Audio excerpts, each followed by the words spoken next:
మొదటి ప్రశ్న, ఏబి 4 సెంటీమీటర్ల భుజంతో సప్తభుజిని నిర్మించము. ఏబి 4 సెంటీమీటర్ల భుజంతో సప్తభుజిని నిర్మించము. ఏబి 4 సెంటీమీటర్లు గీసుకోవాలి. ఏబి 4 సెంటీమీటర్లు భుజము,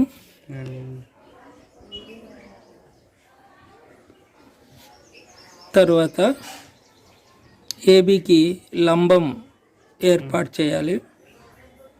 ఏబికి లంబము గీసుకోవాలి.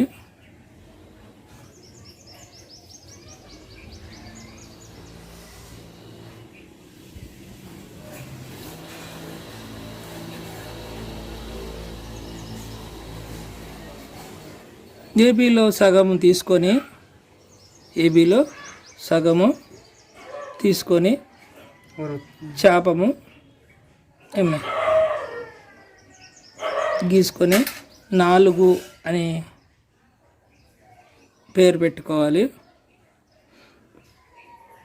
ఏబి మొత్తం తీసుకొని, ఏబి భుజం అంతా మొత్తం తీసుకొని చాపము ఖండించి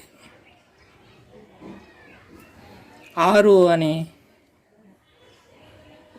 పేరు పెట్టుకోవాలి, నంబరు.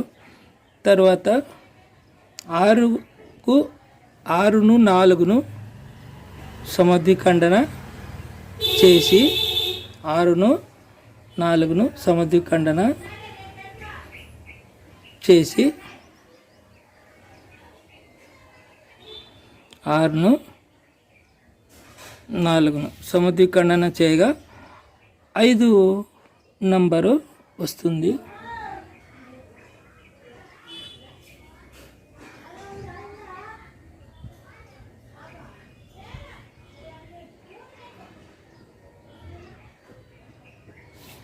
ఐదును గుర్తించాలి. 5ను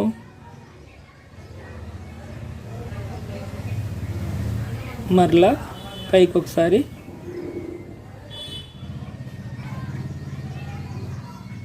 5, 6 కొలతలు 6 పైన గుర్తించి 7 నంబరు గుర్తించుకోవాలి. 4A వ్యాసార్థంతో వృత్తము గీస్తే ఏబితో ఆ వృత్తము 4 సార్లు ఖండింపబడుతుంది. 5A వ్యాసార్థముతో వృత్తము గీస్తే ఆ వృత్తము అదే భుజముతో ఏబితో 5 సార్లు ఖండింపబడి పంచభుజి ఏర్పడుతుంది. 6A వ్యాసార్థముతో వృత్తము గీసి అదే భుజముతో ఖండించుకుంటూ పోతే 6 సమభాగాలయ్యి షడ్భుజి ఏర్పడుతుంది. మరి 7A వ్యాసార్థముతో 7A వ్యాసార్థం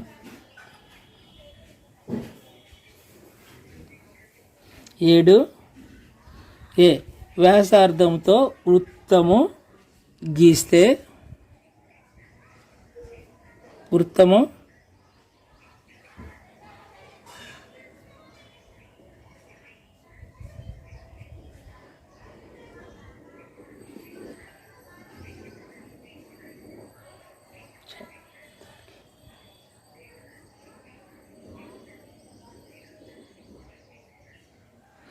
అదే భుజముతో ఆ వృత్తము 7 సార్లు మాత్రమే ఖండింపబడుతుంది. 1, 2, 3, 4, 5, 6. 5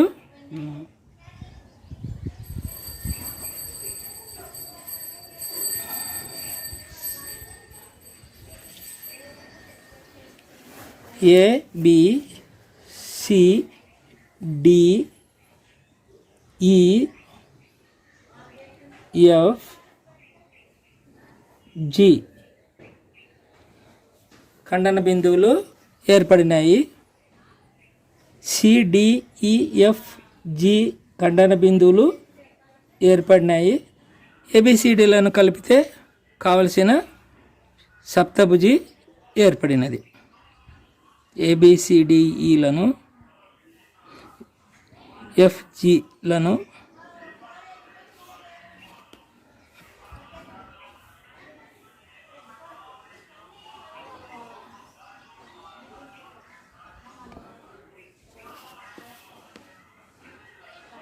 ఈ పద్ధతిలో పంచభుజి, షడ్భుజి, సప్తభుజి, అష్టభుజి, నవభుజి అన్ని భుజాలను నిర్మించవచ్చు. కానీ బేసి సంఖ్యలకు మాత్రమే ఈ పద్ధతి పాటించాలి. సరి సంఖ్యలకు స్పెషల్ మెథడ్స్, ఈజీ మెథడ్స్ ఉన్నాయి. పంచభుజి మరియు సప్తభుజి మరియు నవభుజులకు ఈ పద్ధతి భుజం ఇచ్చినప్పుడు పాటించి నిర్మించాలి. ఓకేనా? రెండవ ప్రాబ్లము 13.5 సెంటీమీటర్ల ఏబీ సరళరేఖను 7 సమభాగములు చేయము. ఇది ప్రతిసారి లోయర్కు కానీ హయ్యర్కు కానీ ఇచ్చే మొట్టమొదటి ప్రశ్న. 13.5 ఎన్ని సెంటీమీటర్ల సరళరేఖ అయినా సరే చేసే విధానము ఒకటే. ఏబి 13.5 సెంటీమీటర్లు. ఫస్ట్ ఏకి కానీ బికి కానీ కొంత కోణాన్ని ఏర్పాటు చేసుకోవాలి. పైకి కానీ కిందికి కానీ అల్ప కోణము నిర్మించుకోవాలి. 30 డిగ్రీలు, 20 డిగ్రీలు అట్లా. ఏ వద్ద కానీ బి వద్ద కానీ, పైకి కానీ కిందికి కానీ మీ ఇష్టం, ఎక్కడైనా సరే. ఏ వద్ద కానీ బి వద్ద కానీ కొంత కోణాన్ని గీసుకోవాలా. ఆ కోణ రేఖను 7 సమభాగాలు చేయాలి. 1, 2, 3, 4, 5, 6, 7 ఎంతైనా కొలత తీసుకోవచ్చు. సమభాగాలు చేయడంలో ఎంత తక్కువైనా తీసుకోవచ్చు, ఎంత ఎక్కువైనా తీసుకోవచ్చు. మరీ ఎక్కువైతే మీ ఇంటి దాకా పోతుంది రేఖ, మరీ తక్కువైతే అది మీ గోటికి కూడా సరిపోదు. కాబట్టి గీయడానికి ఇబ్బంది అవుతుంది. అలాగా వేసుకోద్దండి.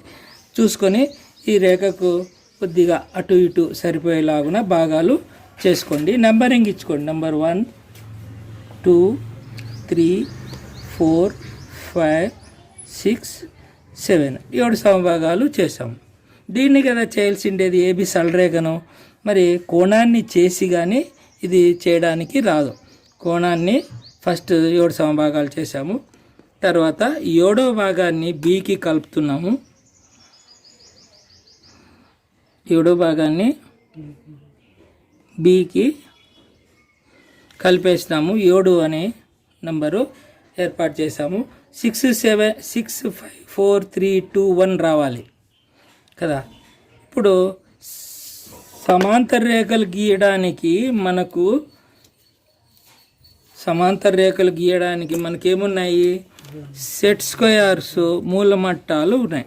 ఒక మూలమట్టాన్ని 7బికి సమాంతరంగా ఉంచుకోండి. తర్వాత దానికి బేస్గా ఇంకొక మూలమట్టాన్ని ఉంచుకోండి. కదులుకోకుండా పట్టుకొని పైన ఉన్న మూలమట్టాన్ని జరుపుతూ పోండి. 6 దాకా వెళ్ళిన తర్వాత లైను వేయండి. 6వ భాగము వచ్చింది. మరలా 5 దగ్గరికి జరపండి. 5ని గీయండి. అలా జరిపేటప్పుడు ఏ ఒక్క మూలమట్టము కదిలినా మరి మొదటి నుంచి రావాల్సి వస్తుంది. కాబట్టి జాగ్రత్తగా గీసుకోవాలి.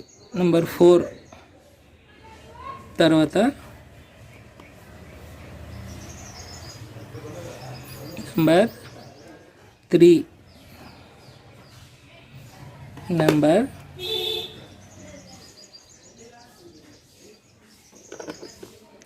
2, అలాగే నంబర్ 1, 2, 3, 4, 5, 6, 7 ఏబీ సరళరేఖ 7 సమభాగాలుగా విభజింపబడింది. ఇది పద్ధతి. తర్వాత మూడవ ప్రాబ్లము లోయర్ 2020. 7 సెంటీమీటర్ల వ్యాసం గల వృత్తంలో 4 సమవృత్తములు నిర్మించుము. 7 సెంటీమీటర్ల వ్యాసం అంట. 7 సెంటీమీటర్ల వ్యాసం. 7 సెంటీమీటర్ల వ్యాసం. 7 సెంటీమీటర్ల ఖచ్చితంగా కొలతలు చాలా యాక్యురేట్గా ఖచ్చితమైన కొలతలు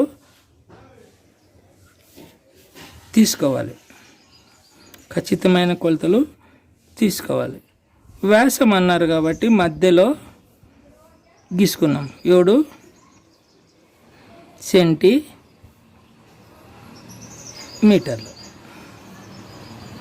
7 సెంటీమీటర్లు వ్యాసము గీసుకున్నాము. 7 సెంటీమీటర్ల వ్యాసము గీసుకున్నాము. దాన్ని సమద్విఖండన చేస్తున్నాము. సగం కన్నా ఎక్కువ వ్యాసార్థం తీసుకొని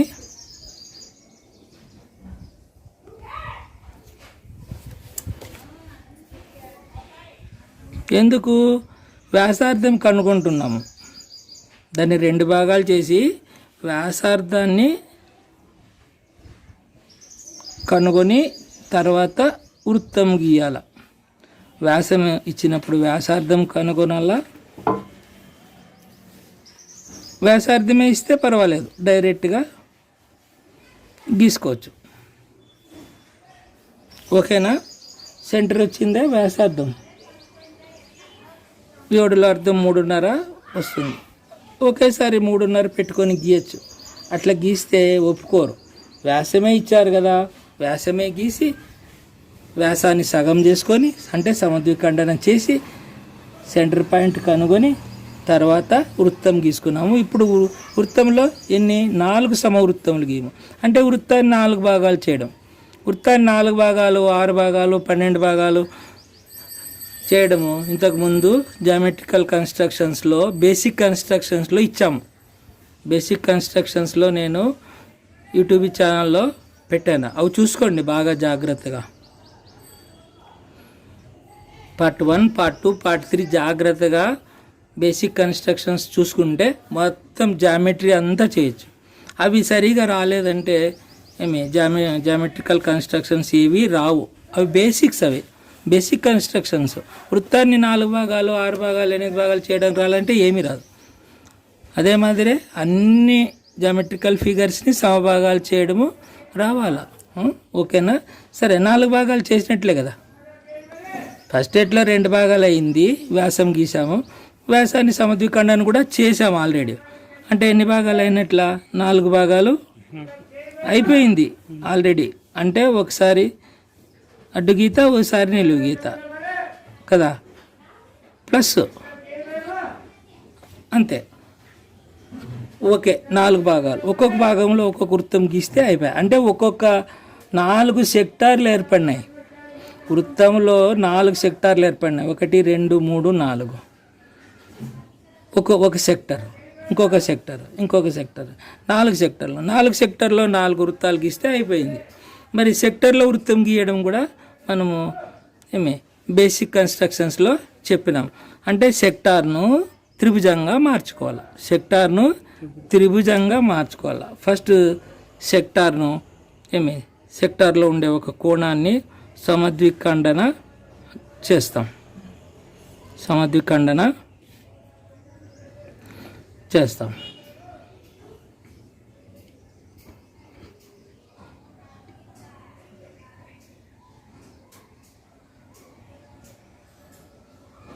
సమద్విఖండన చేస్తున్నాం.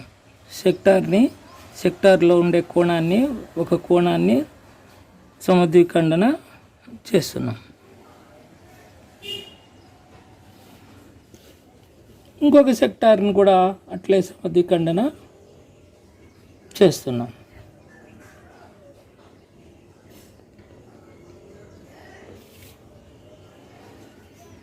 నాలుగు సెక్టార్లో 4 కోణాలు సమద్విఖండన చేయబడ్డాయి. ఇక్కడ ఈ సెక్టార్కు త్రిభుజము ఏర్పాటు చేస్తాం, అంటే సెక్టార్ని త్రిభుజంగా మారుస్తాం. ఇక్కడ లంబం ఏర్పాటు చేస్తే చాలు. ఇక్కడ లంబం ఏర్పాటు చేయాలి. మరి లంబం ఏర్పాటు చేయాలంటే దానికి సమాన దూరాలు కనుగొని దాన్ని సమద్విఖండన చేస్తే సమద్విఖండన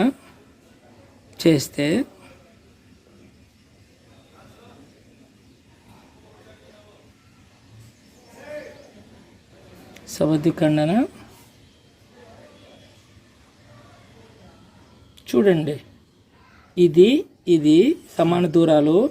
ఇక్కడ నుండి చాపము, ఇక్కడ నుండి చాపము, దీన్ని కూడా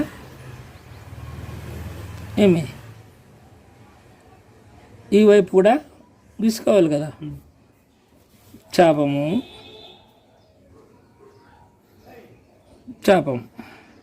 అంటే ఇది చాపఖండం రేఖ, ఇది చాపఖండం రేఖ. అంటే ఇక్కడ లంబము ఏర్పడుతూ ఉంది. ఎక్కడైనా లంబం గీయచ్చు, బేసిక్ కన్స్ట్రక్షన్స్లో చూపెట్టాం మేము కదా. ఈ లైన్ను పొడిగిస్తాము, ఈ లైను పొడిగిస్తాము, ఈ సెక్టార్ లైన్ను పొడిగింది అంటే త్రిభుజం అయింది. సెక్టార్ పోయి ఏమైంది, త్రిభుజమైంది. ఎప్పుడైనా సరే సెక్టార్లో వృత్తం కానీ, అర్ధవృత్తం కానీ, చతురస్రం కానీ నిర్మించండి అంటే ఆ సెక్టార్ను త్రిభుజంగా మార్చుకోవాలి. అంటే ఆ సెక్టార్కు ఇక్కడ లంబం గీసుకోవాలా, వీటిని పొడిగించాలా, అప్పుడు త్రిభుజం ఏర్పడుతుంది.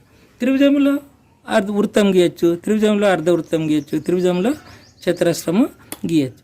మళ్ళీ త్రిభుజంలో వృత్తం గీయడం ఎలాగా, ఒక కోణం సమద్విఖండన అయింది, ఇంకో కోణం సమద్విఖండన చేస్తే అయిపోయాయి కదా. ఈ కోణాన్ని చేస్తాం, ఈ కోణాన్ని సమద్విఖండన చేద్దాం. ఈ కోణాన్ని సమద్విఖండన, ఒకటి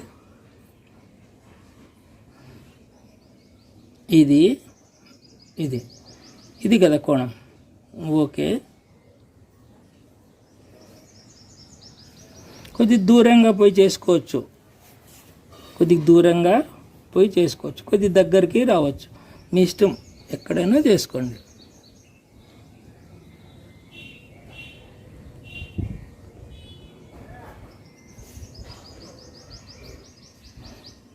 వ్యాసార్థం మారకూడదు, వ్యాసార్థము మారకూడదు, జాగ్రత్తగా గీసుకోవాలి.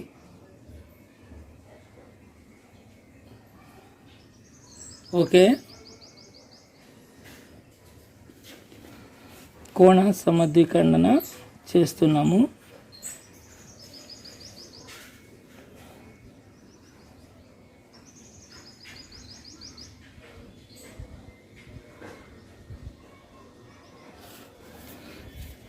కోణ సమద్విఖండన అయింది అంటే మనకు కావలసినటువంటి వృత్తానికి కావలసిన కేంద్రము లభించింది.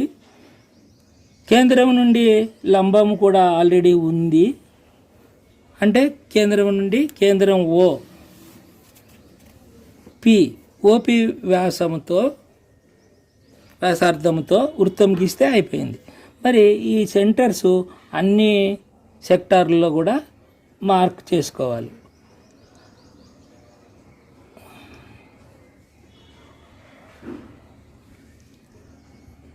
ఈ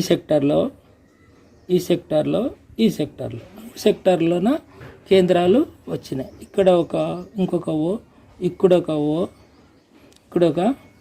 ఓ. ఓకేనా? First number 1, number 2, number 3, number 4.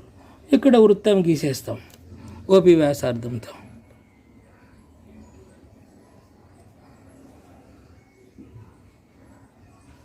OP వ్యాసార్థంతో వృత్తము గీస్తాం.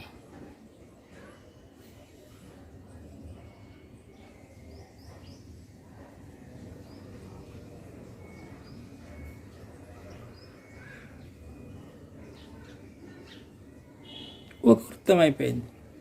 రెండవ వృత్తం ఇక్కడ వ్యాసార్థం ఉంది కదా, ఉందా లేదా?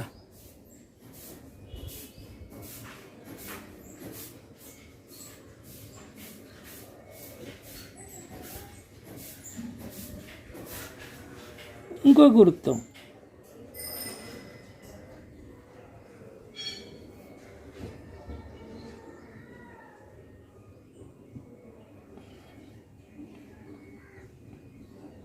చాలా యాక్యురేట్గా తీసుకోవాలి కొలతలు. 4వ వృత్తం ఓకే.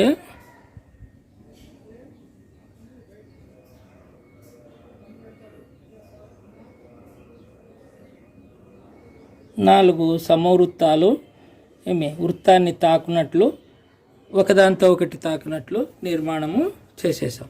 తర్వాత 4th ప్రాబ్లము లోయర్ 2020లో ఏబీ 4 సెంటీమీటర్లు బీసీ 6 సెంటీమీటర్లు గల సమద్విబాహు త్రిభుజము నిర్మించండి. అందులో ఒక అర్ధవృత్తాన్ని నిర్మించండి. ఏబీ భుజము 4 సెంటీమీటర్లు. ఏబీ భుజము 4 సెంటీమీటర్. తర్వాత సమద్విబాహు త్రిభుజం అంటే భుజము భూమి ఇస్తే నిర్మించవచ్చు కదా. భూమి భుజము ఇస్తే నిర్మించవచ్చు కదా. భూమి లంబము ఇచ్చినా కూడా నిర్మించవచ్చు. 4 సెంటీమీటర్లు. బీసీ 6 సెంటీమీటర్లు. బీసీ ఎంత? 6 సెంటీమీటర్లు. బీసీ 6 సెంటీమీటర్లు. బీసీ 6 సెంటీమీటర్లు తీసుకొని బి కేంద్రంగా బీసీ చాపం గీసాము. అలాగే ఏసీ కూడా 6 సెంటీమీటర్లే కాబట్టి సమద్విబాహు త్రిభుజంలో 2 సమానం కదా. సమాన భుజాలలో ఒకటి అంటే బీసీ కానీ ఏసీ కానీ ఏది ఇచ్చినా ఒకటే.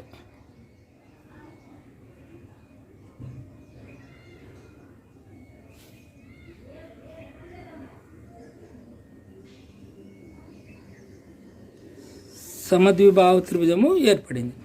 అంతేకాదు లెక్క, సమద్విబాహు త్రిభుజములో ఒక అర్ధవృత్తాన్ని నిర్మించుము అన్నాడు. అర్ధవృత్తం నిర్మించాల. వృత్తం నిర్మించడము తెలుసు, అర్ధవృత్తం నిర్మించడం కూడా నేను బేసిక్ కన్స్ట్రక్షన్స్లో ఇంతకుముందు పార్ట్ 2లో చెప్పాను. అర్ధవృత్తం నిర్మించడం ఎలాగా అంటే శీర్ష కోణాన్ని సమద్విఖండన చేద్దాం. అంటే ఏబీకి లంబము ఏర్పాటు చేయాలి. అంటే సగం కన్నా ఎక్కువ వ్యాసార్థంతో సమద్విఖండన చేసి శీర్షాన్ని కలిపితే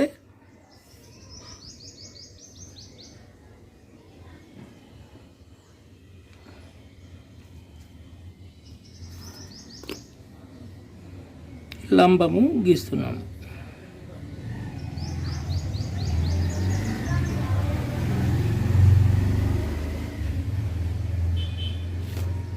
లంబము గీస్తాం. లంబాన్ని సమద్విఖండన చేస్తే అర్ధవృత్తం వస్తుంది. త్రిభుజములోని లంబాన్ని ఈ లంబ కోణాన్ని ఏ వైపైనా ఎడమవైపు కానీ కుడివైపు కానీ ఈ వైపు కూడా చేసుకోవచ్చు. మనము బి వైపున సమద్విఖండన చేస్తున్నాం. బి వైపు ఉన్న ఈ లంబాన్ని సమద్విఖండన చేస్తున్నాం.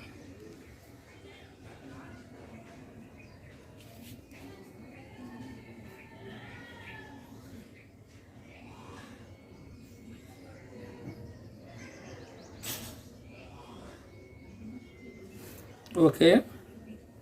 ఈ సముద్రఖండన రేఖ బీసీ భుజాన్ని ఎక్కడైతే ఖండిస్తూ ఉందో అది వృత్త వ్యాసము ఖండన బిందువు. అంటే దానికి ఎదురుగా అదే దూరాన్ని బి నుండి కానీ ఏ నుండి కానీ ఈ దూరాన్ని ఇక్కడ కూడా మార్కు చేసుకున్నాము. ఈ దూరాన్ని ఇక్కడ మార్క్ చేసుకున్నాము, కలిపేస్తాము.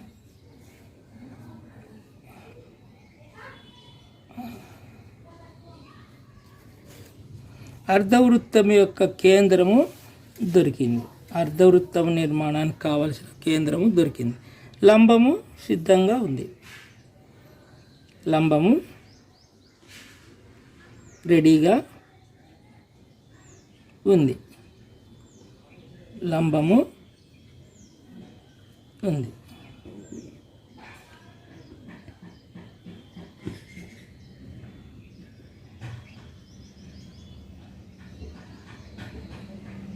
లంబము రెడీగా ఉంది. ఆ వ్యాసార్థంతో అర్ధవృత్తము గీసేస్తాం. లెక్క అంతా అయిన తర్వాత నిర్మాణం నీట్ లైన్ చేయాలండి. నీట్ లైన్ చేస్తేనే మార్క్స్. నీట్ లైన్ చేయకుండా ఎక్కడిదక్కడ వదిలేస్తే మార్క్స్ తక్కువ ఇస్తారు. నీట్ లైను చేస్తున్నాం. నీట్ లైన్ చేయడము లోపక్క భాగము థిక్ చేయాలి. లోపల వైపు భాగము థిక్ చేయాలి. బయట వైపు చేయకూడదు. బయట వైపు చేస్తే కొలతలకు మించిపోతుంది. అర్ధవృత్తము నిర్మాణము అయిపోయింది. ఓకేనా?